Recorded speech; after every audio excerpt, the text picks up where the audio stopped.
नमस्कार दोस्तों। तो मोहम्मद यूनुस बांग्लादेश के जो इंटरिम प्राइम मिनिस्टर है उसने एक ऐसा कमेंट कर दिया था, अभी कल की बात है ये। उसने नॉर्थ ईस्टर्न स्टेट्स को लेकर के, जिनको सेवन सिस्टर्स कहा जाता है इंडिया के, उनको लेकर के एक कमेंट कर दिया था। जिस कमेंट में वो ऐसा दिखाने की कोशिश कर रहे थे कि नॉर्थ ईस्टर्न स्टेट्स को हम पूरा चोक कर सकते हैं और दुनिया भर की चीज़ें। क्योंकि आपको पता है कि अभी वो 4 दिन की विजिट पर चाइना गए हुए हैं और चाइना जा करके उनके मंसूबे, उनका जो मोटिवेशन है वो बहुत बढ़ गया है और बड़ी बड़ी बातें उन्होंने वहाँ पर हाँक दी हैं। उसका रिप्लाई करते हुए हेमंत बिस्वा शर्मा और भी बहुत सारे जो नॉर्थ ईस्टर्न स्टेट्स के नेता हैं, और ये बहुत ही अच्छी बात है कि नॉर्थ ईस्टर्न स्टेट्स के जो नेता हैं उनके कमेंट्स वायरल हो रहे हैं और उन्होंने इतना बोल्ड स्टेटमेंट्स दिए हैं। नॉर्थ ईस्टर्न स्टेट्स के नेताओं ने यहाँ पर सीधी सीधी धमकी मोहम्मद यूनुस को दे दी है कि जिससे पहले कि आप सोचो भी नॉर्थ ईस्टर्न स्टेट्स को इंडिया से अलग करने की या इंडिया से तोड़ने की, इससे पहले बांग्लादेश के ही को ही हम स्प्लिट कर देंगे और बांग्लादेश का ही जो सी एक्सेस है वही पूरा ले लेंगे। इस बात को पूरा डिटेल में समझते हैं कि एग्जैक्टली हुआ क्या है और इतने स्ट्रॉन्ग रिप्लाईज इंडिया के नॉर्थ ईस्टर्न स्टेट्स के नेताओं के, हेमंत बिस्वा शर्मा जैसे नेताओं के क्यों आए हैं, उसको समझते हैं क्योंकि बात ही इतनी बड़ी है। पर वीडियो में आगे जाने से पहले एक छोटी सी अनाउंसमेंट अन अकेडमी टीम की तरफ से कि अन अकेडमी आपके लिए एक फर्स्ट फेस्टिवल लेकर के आ रहा है, बिगिनर्स लर्निंग फेस्टिवल जिसको हम कह रहे हैं। और ये फेस्टिवल जो है वो 4 अप्रैल से 6 अप्रैल तक चलेगा। और इस फेस्टिवल में समझ लीजिए आपको फ्री यूपीएससी क्लासेस मिलेंगी। आपके पूरे फंडामेंटल्स क्लियर कराने की कोशिश यहाँ पर की जाएगी। कैसे यूपीएससी के लिए अप्रोच करना है, क्या अप्रोच होना चाहिए, कैसे मतलब आगे बढ़ना चाहिए, सारी चीज़ें आपको यहाँ पर समझाई जाएंगी। बिल्कुल वहाँ पर पोल्स के थ्रू इंटरैक्टिव क्लासेस होंगी। आपके सारे डाउट्स देन एंड देयर ही क्लियर कर दिए जाएंगे। उसके साथ साथ आप इसमें अमेजिंग रिवॉर्ड्स भी आप इसमें जीत सकते हैं। तो इस पूरे बैच, इस पूरे लर्निंग फेस्टिवल की जो लिंक है वो डिस्क्रिप्शन में दी हुई है, उस पर क्लिक करके आप फ्री ऑफ कॉस्ट है, आप फ्री ऑफ कॉस्ट इसको ज्वाइन कर सकते हैं और नोटिफाई मी पे क्लिक कर दीजिएगा तो आपको आ जाएगा सारा नोटिफिकेशन जब भी ये होने लगेगी। बाकी मेल भी आपको आ जाएगा जैसे ही आप उसके लिए रजिस्टर करते हो। अब आते हैं अपने टॉपिक के ऊपर वापस। तो सबसे पहले बात शुरू होती है मोहम्मद यूनुस से। तो मोहम्मद यूनुस जो कि परमानेंट मतलब जो बांग्लादेश के इंटरिम प्राइम मिनिस्टर हैं, उसने नॉर्थ ईस्टर्न स्टेट्स को लेकर के एक कमेंट कर दिया था, जिसके बाद कई सारे रिस्पांस उसके आए हैं। सबसे बड़ा रिस्पांस यहाँ पर असम के जो चीफ मिनिस्टर हैं हेमंत बिस्वा शर्मा, ऑब्वियसली वो काफ़ी बोल्ड है। उनका रिस्पांस यहाँ पर आया है कि बहुत ही ऑफेंसिव है जो भी इन्होंने नॉर्थ ईस्टर्न स्टेट्स के लिए बोला है, और ये बिल्कुल इस पे ऊपर इंडिया को सोचना चाहिए, इंडिया की गवर्नमेंट को सोचना चाहिए और इसका मुंह तोड़ जवाब इनको ज़रूर मिलना चाहिए। उसके साथ साथ यहाँ पर जो अपोजिशन के भी लीडर्स हैं, जैसे कांग्रेस के पवन खेरा हैं, उनका यहाँ पर आया है कि भाई बहुत ही डेंजरस ये व्यक्ति होते चला जा रहा है और ये और ज़्यादा ये व्यक्ति डेंजरस हो, चाइना के साथ मिल करके ये व्यक्ति और ज़्यादा डेंजरस हो, उससे पहले इनको सबक सिखाना बहुत ज़्यादा ज़रूरी हो चुका है। कांग्रेस के और भी नेताओं ने इसके ऊपर कमेंट किया, मैं अभी आगे करके दिखाऊंगा। और नॉर्थ ईस्टर्न स्टेट्स के भी और सारे नेताओं ने इसके ऊपर कमेंट किया है। हम ऐसा नहीं होना चाहिए कि जब हम नॉर्थ ईस्टर्न स्टेट्स की बात कर रहे हो तो सिर्फ हेमंत बिस्वा शर्मा ही नाम आ गया सामने और बस वही हैं, सब कुछ हैं जो हैं। ऐसा नहीं, जो आपकी मीडिया पे दिख रहा है, जो आपको दिख रहा है, हम नॉर्थ में बैठे हुए लोग हैं, हमें जो दिख रहा है, ऐसा नहीं कि नॉर्थ ईस्टर्न स्टेट्स में भी सेम हो मामला।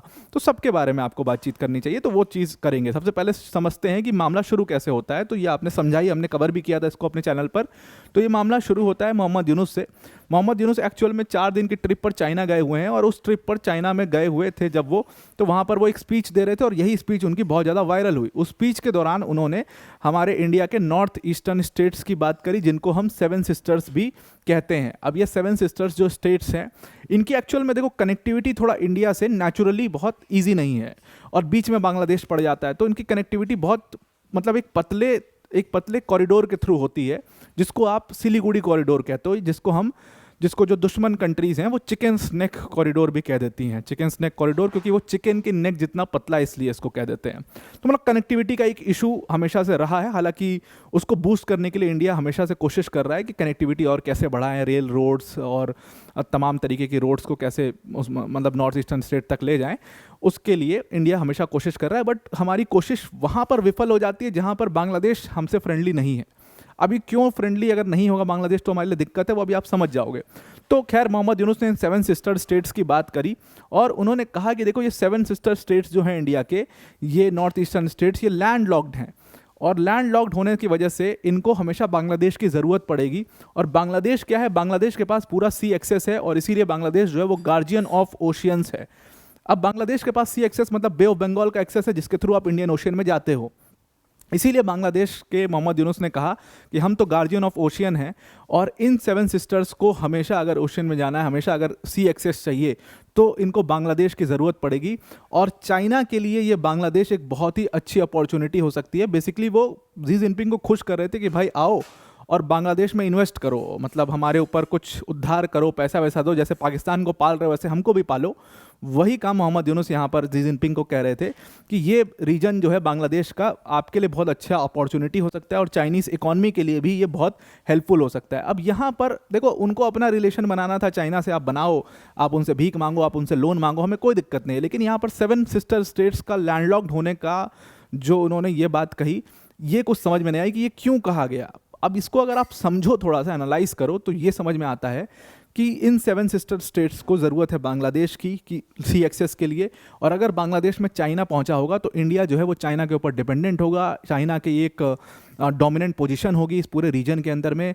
और इंडियन ओशन रीजन में चाइना अगर डोमिनेंट होता है तो वो इंडिया को हमेशा दबा के रख सकता है। ये मतलब था मोहम्मद यूनुस का, और इसीलिए गुस्सा बिल्कुल जायज़ है जो सारे नेताओं का यहाँ पर आया है। अब आपको पहले से पता है कि बांग्लादेश में जो पहले शेख हसीना सरकार थी वो पूरी हमारे साथ मतलब पूरी तरीके से मिल करके काम करी थी। हालांकि उस शेख हसीना सरकार ने भी चाइना को कोशिश करी थी वहाँ पे घुसाने के लिए, लेकिन उनको चाइना के मतलब मंसूबे जो है वो समझ में आ गए कुछ ही सालों में, और फिर से वो इंडिया की तरफ टिल्ट हो गई थी। तो शेख हसीना जो है वो अभी इंडिया में रेफ्यूज लिए हुए हैं, आपको पता है। और इंडिया जो है वो चुपचाप जो बांग्लादेश के जियोपॉलिटिकल मूव्स हैं उनको बहुत क्वाइटली, बहुत चुपचाप होकर के देख रहा है उनके मूव्स को। अब देखिए, इंडिया और बांग्लादेश के जो भी रिलेशंस हैं, वहाँ पर इतने दंगे हुए, माइनॉरिटीज़ को मारा गया, माइनॉरिटीज़ वगैरह के दंगे को लेकर के इंडिया और बांग्लादेश के रिलेशन बहुत ख़राब हुए। और ये ख़राब होने की बात भी थी, मतलब ख़राब होना भी चाहिए था माइनॉरिटीज़ के ऊपर जो उन्होंने किया। उसके बाद बहुत सारे मतलब रिमार्क्स इधर से गए, कुछ कमेंट्स उधर से आए, कुछ कमेंट्स इधर से गए, बहुत सारी चीज़ें उसमें हुई हैं। लेकिन अभी बांग्लादेश लिबरेशन डे पड़ता है अभी मार्च में, उसके दिन इंडिया ने एक फ्रेंडली जेस्चर दिखाया और बांग्लादेश को के जो पीएम है, इंटरिम पीएम है, उनको एक मैसेज भी दिया था कि हम दोनों कंट्रीज जो है मिल करके, जैसा हमारा साथ था पहले वैसे ही रहेगा, मिल करके काम करेंगे आगे चल करके। लेकिन उसका डिसरिगार्ड करते हुए बिल्कुल मोहम्मद यूनुस ने चाइना जा करके पूरा पलटी खा गए। अब जब ये उनका कमेंट आया तो जाहिर सी बात है उनको सुनना भी पड़ेगा। तो असम के चीफ मिनिस्टर हैं हेमंत बिस्वा शर्मा, सबसे पहले उन्होंने कहा कि भाई इस चीज़ को सबसे पहले तो हमें रोबोस्ट रेल और रोड नेटवर्क्स बनाने हैं ताकि हम नॉर्थ ईस्टर्न स्टेट्स को फिर से कनेक्ट कर सकें इंडिया के साथ में, और बहुत ज़बरदस्त तरीके से कनेक्ट कर सकें। लेकिन ऐसे लोगों की जो नज़र है वो इंडिया के ऊपर पड़ी हुई है। और मोहम्मद यूनुस जो ये स्टेटमेंट दे रहा है इसको बिल्कुल भी हल्के में नहीं लेना चाहिए। और ये व्यक्ति जो है इंडिया को जब लैंड लॉक्ड, मतलब 7 इन नॉर्थ ईस्टर्न स्टेट्स को लैंड लॉक्ड कह रहा है, तो इसका मतलब है कि ये कुछ आगे बढ़ा करना चाहता है, ये चाइना को एंट्री देना चाहता है वहाँ पर। और ये खुद को गार्जियन ऑफ ओशियंस जो कह रहा है, इसको समझाना पड़ेगा कि गार्जियन ऑफ ओशियंस एक्चुअली होता क्या है। तो वो एक रिमार्क हेमंत बिस्वा शर्मा की तरफ से आया है। और हेमंत बिस्वा शर्मा के अलावा भी बहुत लोगों ने इसके ऊपर रिमार्क दिया, एक एक करके उसके ऊपर बात करते हैं। सबसे पहले चिकन स्नैक की बात कर लेते हैं। ये चिकन स्नैक कॉरिडोर जो भी मैं थोड़ी देर पहले कह रहा था, ये एक्चुअल में बंगाल के पास वेस्ट बंगाल में सिलीगुड़ी कॉरिडोर जो है उसी को कहा जा रहा है, उसी का नाम है चिकन स्नैक कॉरिडोर। ये बहुत पतला है इसलिए चिकन स्नैक कहा जाता है इसको। और कई सारे आतंकवादियों ने, कई सारे आतंकवादी संगठन ने, कई सारे इंडिया में बैठ कर के जो आतंकवादियों के लिए काम करते हैं लोग, उन्होंने इस चीज़ को सजेस्ट किया है, बड़ी बड़ी स्पीचेस दी हैं कि अगर इंडिया को आपको चोट पहुंचाना है तो आप सिलीगुड़ी कॉरिडोर यानी चिकन स्नैक को ब्लॉक कर दो। इंडिया का 7 सिस्टर जो 7 स्टेट्स हैं वो इंडिया से बिल्कुल अलग हो जाएंगे। इस बारे में बहुत सारे लोगों ने बोला है, पहले भी बोला है, और अभी वो जेल में बैठे हुए हैं और शायद वो हमेशा जेल में ही रहेंगे। तो ये इंडिया के लिए एक वीक पॉइंट तो 100% है। और इसके ऊपर अगर कोई कमेंट करता है तो 100% इंडिया को उसको बहुत सीरियसली लेना चाहिए। और वही सीरियसनेस अब मोहम्मद यूनुस की स्टेटमेंट के ऊपर आ चुकी है। कल इसको हमने इसीलिए कवर भी किया था। तो यहाँ पर सब यही बोल रहे हैं कि मोहम्मद यूनुस के स्टेटमेंट को बिल्कुल भी लाइटली नहीं लेना चाहिए और इसके ऊपर कुछ मतलब स्ट्रॉन्ग एक्शंस लेना चाहिए। तो हेमंत बिस्वा शर्मा ने ये कहा। अब एक और त्रिपुरा के नेता हैं, त्रिपुरा की यहाँ पर बहुत बड़ी भूमिका हो जाती है, बिल्कुल बगल में ही त्रिपुरा है। त्रिपुरा के एक नेता हैं जिनका नाम है प्रद्योत माणिक्य। प्रद्योत माणिक्य त्रिपुरा की एक पार्टी है, टिपरा मोठा पार्टी, वहाँ से आते हैं। प्रद्योत माणिक्य ने बहुत बड़ा स्टेटमेंट यहाँ पर दे दिया। प्रद्योत माणिक्य ने जो भी बोला वो बिल्कुल सही भी बोला। उन्होंने कहा कि भारत से एक बहुत बड़ी गलती हुई थी 1947 में। 1947 में हमने गलती ये कर दी थी कि देखिए क्या था ना कि जो चिट्टगोंग का पोर्ट है जिसको लेकर के बांग्लादेश इतना खुश हो रहा है, मोहम्मद यूनुस इतना खुश हो रहा है और वहाँ पर चाइना को बुलाने की बात कर रहा है, उस चिट्टगोंग के पोर्ट की अगर आपको सच्चाई बताएं तो वहाँ पर 1947 के टाइम पर त्रिपुरा, क्योंकि बगल में ही है, त्रिपुरा के हिली रीजन के लोग रहते थे, उनका कब्जा था पूरा उस पोर्ट के ऊपर, उस पूरे आसपास के रीजन पे भी, और पूरा वो त्रिपुरा के लोग वहाँ पर रहते थे। लेकिन जब डिवीजन हो रहा था तो कनेक्टिविटी इश्यूज़ की वजह से और तमाम आपको पता ही है सारी पॉलिटिक्स की वजह से वो एरिया, वो पोर्ट नहीं लिया गया और वो पाकिस्तान को दे दिया गया। अब त्रिपुरा के जो लोग थे, वो जो वहाँ पर रह रहे थे, वो भारत को ज्वाइन भी करना चाहते थे, वो मतलब इंडियन यूनियन में ही मिलना चाहते थे। लेकिन फिर भी ऐसा हुआ, ऐसा कुछ डिवीजन हुआ जिसकी वजह से वो पोर्ट चला गया भारत के हाथ से, जबकि वो पूरा भारत के हाथ में था। वो लोग वहाँ के यही डिमांड कर रहे थे कि हम इंडियन यूनियन के साथ रहना चाहते हैं।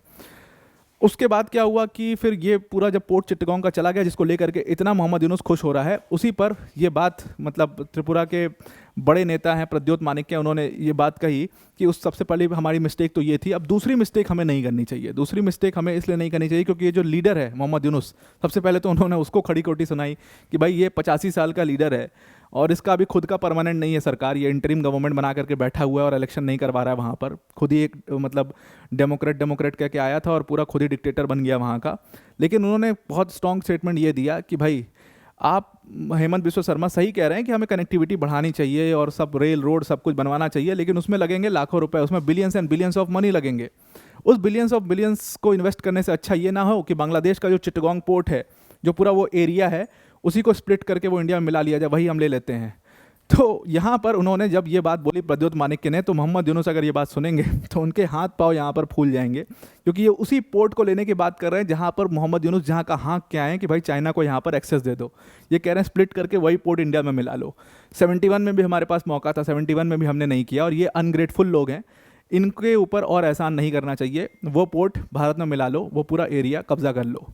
ये बात सीधा सीधा प्रद्योत माणिक्य ने यहाँ पर कह दी है और नॉर्थ ईस्टर्न स्टेट्स के और भी पे करी है। कुछ और भी कमेंट्स आए हैं, जैसे ट्विटर पर संजीव सान्याल का ये आपको ट्वीट दिख रहा होगा, उन्होंने पूरा इसी मैटर के ऊपर लिखा और उन्होंने कहा कि भाई इसमें 7 इंडियन स्टेट्स को इंक्लूड करने की, इस पूरे जो आपके वार्तालाप चल रहे थे चाइना के साथ, उसमें इंडियन स्टेट्स को इंक्लूड करने की बात कहाँ से आ गई, इंडियन स्टेट्स के लैंडलॉक्ड होने की बात कहाँ से आ गई। उसके बाद यही सेम अभिषेक बनर्जी का आपको ट्वीट दिख रहा होगा, उन्होंने भी सेम बात कहा है कि बहुत कंसर्निंग है और इसके ऊपर इंडिया को जल्दी से जल्दी एक्शन लेना चाहिए, अदरवाइज़ ये मोहम्मद यूनुस और ज़्यादा इसके मंसूबे बढ़ जाएंगे और स्ट्रांग हो जाएगा। तो उससे पहले ये स्ट्रांग हो, इसके ऊपर स्ट्रांग एक्शन भारत को ले लेना चाहिए। तो आई होप आपको ये पूरा आर्टिकल समझ में आ चुका होगा कि क्या इसमें हमने कमेंट किया है, क्या रिप्लाई दिया है। अब वीडियो को एंड करने से पहले अनअकैडमी टीम की तरफ से एक बहुत बड़ी अनाउंसमेंट है कि अनअकैडमी आपके लिए बिगनर्स लर्निंग फेस्टिवल लेकर के आ रहा है, जो कि 4 अप्रैल से लेकर के 6 अप्रैल तक होगा। और इस बिगनर्स लर्निंग फेस्टिवल में आपका पूरी यूपीएससी के फंडामेंटल्स करा दिए जाएंगे, इंटरैक्टिव पोल्स होंगे, उसमें आपके डाउट्स देन एंड देयर ही क्लियर कर दिए जाएंगे और अमेजिंग रिवॉर्ड्स आप इसके लिए जीत सकते हो। फ्री ऑफ कॉस्ट है, ये सारी यूपीएससी क्लासेस आपको फ्री ऑफ कॉस्ट मिलेंगी। डिस्क्रिप्शन में इसकी लिंक है, उस लिंक पर जा करके आप इसमें फ्री ऑफ कॉस्ट रजिस्टर कर सकते हैं। तो अब आपको पूरा आर्टिकल समझ में आ गया होगा। आज के लिए इतना ही। Thank you and have a nice day.